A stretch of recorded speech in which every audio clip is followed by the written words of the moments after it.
Hello friends, मैं प्रशांत आप सबका आपके चहेते सेक्स सेक्स सुखी जीवन का मंत्र डॉक्टर विजय दहीफले के साथ इस खास कार्यक्रम में तहे दिल से स्वागत करता हूं।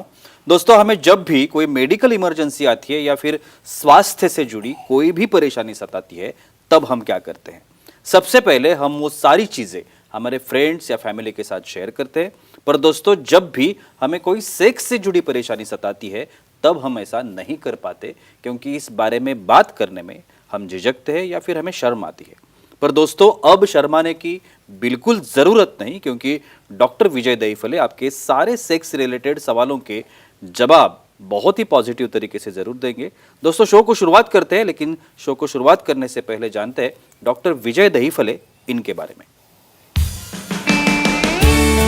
डॉक्टर विजय दहीफले ये सेक्सोलॉजिस्ट, यूरोलॉजिस्ट और एंड्रोलॉजिस्ट है।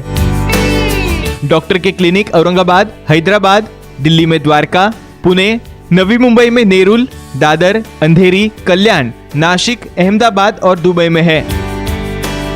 डॉक्टर विजय दहीफले का भारत एवं अन्य देशों में कॉन्फ्रेंसेस और सेमिनार के लिए आना जाना रहता है, जिसमें डॉक्टर सेक्स रिलेटेड सलाह मशवरा करते रहते हैं। तो चलिए शो को शुरुआत करते हैं। डॉक्टर साहब आज हमारे साथ है। Doctor, welcome to the show. नमस्ते सर, हम बात कर रहे हैं सेक्सुअल डिसफंक्शन की और उसके बारे में कमजोरी और उसके ट्रीटमेंट के बारे में हम लोग बात कर रहे हैं। तो आज का सवाल जो है, आज के सवाल सब उसी के तहत है। डेफिनेटली सेक्सुअल डिसफंक्शन के पुरुषों में अगर लक्षण देखे जाए तो कौन से लक्षण होते हैं, क्या लक्षण होते हैं? डेफिनेटली जी प्रशांत जी, यहाँ पे जो हमारी सीरीज चल रही है सेक्स एजुकेशन, सेक्सुअल अवेयरनेस और सेक्सुअल सेफ्टी, इसके अंदर हम पूरी साइंटिफिक इंफॉर्मेशन ले रहे हैं। सेक्सुअल डिसफंक्शन क्या होता है, मेल में डिसफंक्शन क्या है, फीमेल में क्या है, अलग अलग लिंग के प्रकार है, उन्हीं के प्रकार है, साइंटिफिक दिशा से हम ले रहे हैं एक हमारे दायरे में। Time, place, person, condition, culture, safety, consenting, अपना ओन और नोन पार्टनर उसी के साथ आजमाना है। ये डिसफंक्शन में अलग अलग लक्षण रहते हैं। स्पेशली पुरुषों में क्या रहते हैं, पहले रहता है डिज़ायर डिसऑर्डर, यानी भाई उसको इच्छा ही नहीं हो रही है एक्ट करने की। जब इच्छा नहीं हो रही है तो उसके बाद क्या रहेगा, अराउजल डिसऑर्डर, मतलब इच्छा नहीं होगी तो कैसे तैयार होगा या कैसे लिंग में कठोरता आएगी। और अराउजल के बाद क्या होता है, भाई उन्हें परफॉर्म करना है तो उस वक्त उन्हें इजैकुलेशन ही नहीं हो रहा है, कुछ लोगों को तो सेटिस्फैक्शन ही नहीं मिल रहा है। और इजैकुलेशन हो भी रहा है तो कुछ लोगों को इतना जल्दी हो रहा है, भाई प्री मैच्योर होके जा रहा है, भाई पार्टनर सेटिस्फाई होने के पहले ही वो क्विट हो जा रहे हैं।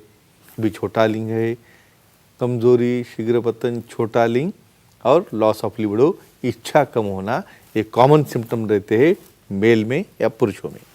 श्योर, अभी ये हो गया पुरुषों के बारे में, मेल के बारे में। लेकिन जो फीमेल्स हैं उनके भी अलग कुछ लक्षण होंगे, तो वो क्या होते हैं? इवन एक बोलूँगा, सबको लगता है भाई ऐसे डिस्कस होता है मेल में, प्रॉब्लम भी रहता है मेल में, लेकिन फीमेल्स का क्या, भाई मेल तो अकेले तो नहीं करने वाला, तो फीमेल में भी ये प्रॉब्लम रहते हैं। फीमेल भी वहाँ पे इच्छा न होना, लॉस ऑफ लिबिडो, इंटरेस्ट कम होना, भाई उनको बहुत बार फोरप्ले न करने की वजह से वहाँ पे लुब्रिकेशन नहीं होता है। लुब्रिकेशन नहीं हुआ तो वहाँ पे ड्राइनेस ऑफ वजाना हो गया, ईचिंग हो गया, इरिटेशन हो गया। और उसी तरह काफ़ी फीमेल्स में ऐसा देखा गया है कि मेल का परफॉर्मेंस कम रहने की वजह से उन्हें ऑर्गेज़म ही नहीं होता, तृप्ति ही वहाँ पे नहीं मिलती, या कभी कभी ये ड्राइनेस की वजह से वहाँ पे पेन होने लगता है। और उनको पेन होगा या मसल रिलैक्स नहीं होगे या स्पाजम होगा तो कैसे अलाउ करेंगे सेक्स के लिए? तो एक ही कहूँगा, ऐसे पोजीशंस में मेल हो फीमेल्स हो, सेक्सोलॉजिस्ट एंड्रोलॉजिस्ट को दिखा के ये सब सिम्टम्स को बहुत अच्छी ट्रीटमेंट है, बिना शर्माए प्रेजेंटेशन करने के बाद ही इसका जो भी सोल्यूशन है आपको डेफिनेटली मिलेगा। सर, हमें दर्शक हमारे प्रेक्षक क्वेश्चंस करना चाहते हैं, ले सकते हैं। तो मनोहर जी है बेंगलोर से, सवाल पूछना चाहते हैं। मनोहर जी, पूछिए, क्या सवाल है आपका? हेलो, बोलिए। सर, लिंग में स्ट्रक्चर होने से कमजोरी आती है क्या? Yes, very well read. और जितने भी अपने ऑडियंस है, व्यूअर्स है, काफ़ी वेल रेड है। देख, लिंग में अलग अलग प्रकार की बीमारियां रहती है। भाई यहाँ पे उन्हें स्पेसिफिक स्ट्रक्चर पूछा है, मैं सबको बोलता हूँ स्ट्रक्चर रहता क्या है। भाई हम उसका यूज़ कर रहे हैं, हमारी लिंग का वहाँ से यूरिनेशन हो रहा है, उसको इन्फेक्शन हो रहा है, कभी कभार उसको कोई इंजरी हो जाती है, तो क्या है उसका व्यास, डायमीटर जो है, जो हमारे मूत्र मार्ग का कम हो जाता है, वहाँ पे स्ट्रक्चर बनता है, उसका प्रेशर पीछे आता है। इन्फेक्शन होता है, यूरिन का फ्लो नहीं आता, सीमेन का फ्लो नहीं आता, जहाँ भी स्ट्रक्चर बनेगा वहाँ पे फाइब्रोसिस होता है। फाइब्रोसिस होने से पेन होता है। तो इमेजिन करो जब आपका लिंग कड़क हो रहा है उस वक्त आपको सीवियर पेन हो रहा है, कैसे करोगे एक्टिविटी, कैसी होगी इच्छा और कैसे होगा आपका सेक्सुअल कांटेक्ट। तो स्ट्रक्चर को बहुत अच्छी ट्रीटमेंट है, एंडोस्कोपी से उसे हम कट कर सकते हैं और उसके बाद ही उसे हम रिलीव करने के बाद वो अच्छी सेक्सुअल एक्टिविटी कर सकते हैं। तो सेक्सोलॉजी एंड्रोलॉजी से मिलो और इस स्ट्रक्चर से छुटकारा पाओ और डेफिनेटली अपना सेक्सुअल लाइफ एंजॉय करो। जी सर, आपने सेक्सुअल डिस्फंक्शन के बारे में Sure. अलग अलग लक्षण तो Definitely. बताए, पुरुषों के बारे में और दो- स्त्रियों के yes, बारे yes, में। correct. कोई ऐसे लक्षण है क्या जो कॉमन दिखते हो या दोनों में होते हो, ऐसे कोई है क्या? करेक्ट। जी। बहुत बार ऐसा होता है भाई दोनों को भी डिस्फंक्शन है, यानी मेल को भी डिस्फंक्शन है, फीमेल को भी डिस्फंक्शन है। तो अभी ये तो बहुत मुश्किल आ गई भाई किसने किसको कहना। क्या कॉमन आता है भाई दोनों को भी एक दूसरे में इंटरेस्ट नहीं है। क्यों नहीं है भाई, पसंद ही नहीं है या ज़बरदस्ती शादी की है या सब लोगों ने प्रेशर करके की है, पता नहीं है। दूसरा कोई हार्मोनल बॉडी में चेंजेस हो गए या हार्मोनल प्रॉब्लम्स हो गए या बहुत बार लेट मैरिज हो जाते हैं इनके। तो उसमें क्या होता है उन्हें अराउजल ही नहीं आ रहा है भाई, दोनों बैठे हैं साथ में कुछ एक्शन ही नहीं आ रही, तो उनका अराउजल डिसऑर्डर हो गया, डिज़ायर डिसऑर्डर हो गया और ऑर्गेज्म डिसऑर्डर, यानी दोनों को भी एक्ट होने के एंड में ना इनको इजैकुलेशन हो रहा है, नहीं तो प्रीमैच्योर हो रहा है या फिर उनको ऑर्गेज्म ही नहीं हो रहा है।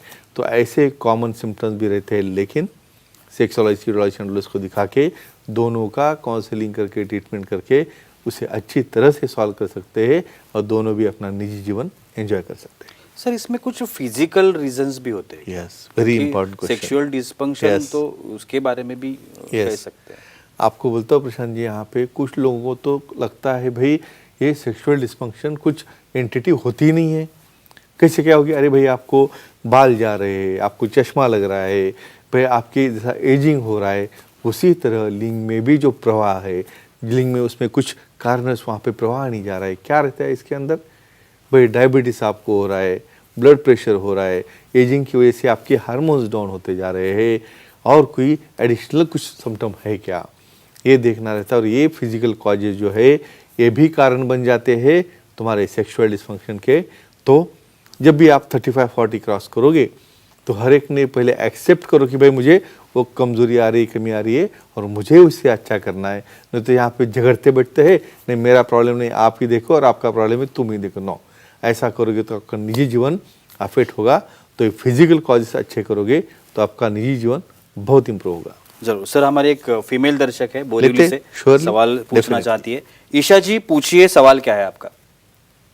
जी नमस्ते सर। नमस्ते। नमस्ते, बोलो। सर डर की वजह से कमजोरी आती है क्या और उसे क्या ट्रीटमेंट है? एक्सेलेंट। देखो ये भी एक कैटेगरी होती है क्या? जी बिल्कुल। रहती है। क्या रहता है, बहुत बार समझो आपका एक्ट चल रहा है भाई, बहुत बार क्या होता है जो नए नए कपल रहते हैं डर के मारे कोई इधर से आवाज़ आ गई, कुछ मोबाइल बज गया अंदर ही या कहाँ से कुछ बेड की आवाज़ आ गई, डर जाते हैं। इसका रीज़न क्या रहता है भाई, उसके अंदर जो हार्मोनल पावर है, जो विल पावर है वो स्ट्रांग नहीं है। तो इमीडिएट समझो परफॉर्म करने की समझो नौबत आ गई, अभी आप चालू होने वाले हो, उसी वक्त कुंडी की आवाज़ आ गई, फ़ोन बज गया भाई, डाउन हो गए टोटली। क्यों? क्योंकि हाइपोथैलेमस पिट्यूटरी गोनाडल एक्सिस भाई ब्रेन का ही कंट्रोल चला गया। तो कैसे एक्ट करोगे? और मेल में सबसे बड़ी प्रॉब्लम रहती है, एक बार डाउन हो गया तो एक्टिव होना बहुत मुश्किल रहता है, कम से कम हाफ एन आवर तक। तब तक तो आपका पार्टनर नाराज़ हो गया। तो एक ही कहूँगा, खुद का मनोबल, कॉन्सेंट्रेशन एबिलिटी, योगा, प्राणायाम या कुछ हार्मोनल प्रॉब्लम होगा तो डेफिनेटली सेक्सोलॉजी एंड्रोलॉजी को दिखा के उसे अच्छा करने के बाद ये डर से कुछ होने वाला जो प्रॉब्लम है वो डेफिनेटली सॉल्व हो जाएगा। सर इसी से जुड़ा एक सवाल है, Yeah. साइकोलॉजिकल इसमें इशू कह सकते हैं क्या? ये वेरी सेक्सुअल डिस्फंक्शन के यस, बारे व्हाई नॉट। देखो भाई आपका मन ही नहीं करेगा भाई, आपकी इच्छा ही नहीं है भाई, आपको वो पार्टनर पसंद नहीं है या और कोई चीज़ हो सकती है। क्योंकि बहुत बार ये झगड़े करने का ऐसा रीज़न निगेटिव बनता है भाई, उसको लगता है भाई अपने पार्टनर से गर्लफ्रेंड ही अच्छी है। क्यों? रीज़न क्या है, यहाँ पे साइकोलॉजी कैसे प्ले करती है। समझो घर गए आप, वहाँ पे आपको कुछ आपको इनिबिशन हो रहा है या वही प्रॉब्लम सामने आ रहे हैं, कुछ सराउंडिंग है, बहुत घर में कोई डेथ हो गई है, घर में कुछ इकोनॉमिक प्रॉब्लम चल रहा है या बहुत बार एटमॉस्फेयर साउंड नहीं है। तो साइकोलॉजी क्यों इम्पोर्टेंट है भाई, आपका जब तक डिज़ायर ही नहीं होगा तो तो आगे की प्रोसीजर होने का क्वेश्चन ही नहीं आता। तो एक ही कहूँगा, इसमें भी कोई कॉन्सेंट्रेशन लाने के लिए बहुत अच्छे मेडिसिन है। सेक्सोलॉजी यूरोलॉजी एंड्रोलॉजी से मिलो और ये प्रॉब्लम जड़ से कंप्लीटली रिमूव भी कर सकते हैं। सर अक्सर ये देखा जाता है कि अलग अलग बीमारियों के लिए Yes. हम लोग मेडिसिन लेते हैं, Definitely. अलग अलग टाइप के Yes, मेडिसिन yes, रहते हैं। yes. तो इन मेडिसिन का असर हमारे इस निजी जीवन पे होता है क्या? देखो, इसलिए तो हमने एक्सरसाइज, योगा, प्राणायाम क्यों एडवाइस किया है। भाई, आप बीमार होने के लिए पैदा नहीं हुए हो, आपको डिप्रेस होने के लिए आप पैदा नहीं हुए हो, बीपी डायबिटीज बनने के लिए पैदा नहीं हो, लेकिन फिर भी हो गया तो क्या होता है, बीपी के कुछ एसिड्स है, डायबिटिक्स है, अल्फा ब्लॉकर्स है, या कुछ कैल्शियम चैनल ब्लॉकर्स है, अलग अलग ड्रग्स है, उसके भी साइड इफेक्ट रहते हैं। उससे फ्लो कम हो गया, इरेक्शन कम हो गया, सेक्स कम हो गया। डायबिटीज़ के ड्रग है, एंटी डिप्रेसेंट है, डिप्रेशन वाले कुछ अलग अलग मेडिसिन है। तो ये मेडिसिन के ऊपर अफेक्ट होता है। तो पहले फिटनेस बढ़ाओ, सेक्सुअलिटी यूरोलॉजी एंड्रोलॉजी से मिलो, डोजेस कम करो, डोजेस बदलो, इसकी वजह से सेक्सुअल डिस्फंक्शन कंट्रोल में आएगा और आपका निजी जीवन आप अच्छी तरह से एंजॉय कर सकोगे। Thank you so much sir, Yeah. आपने बहुत ही अच्छी जानकारी दी आज के इस एपिसोड में। Definitely. लेकिन वक्त की पाबंदी है, हमें यहाँ पे रुकना पड़ेगा। आप भी डॉक्टर साहब की सलाह ले सकते हैं, लेना चाहते हैं तो स्क्रीन पे जो कॉन्टैक्ट नंबर दिख रहे हैं या सेंटर्स के नाम दिए गए हैं, ईमेल आईडी भी दिया गया है, उसके ऊपर आप सर के अपॉइंटमेंट ले सकते हैं और बहुत ही पॉजिटिव तरीके से अपनी समस्या का समाधान पा सकते हैं। तो चलिए रुकते हैं आज की इस एपिसोड में, फिर एक एपिसोड में ज़रूर मिलेंगे, तब तक के लिए शुक्रिया।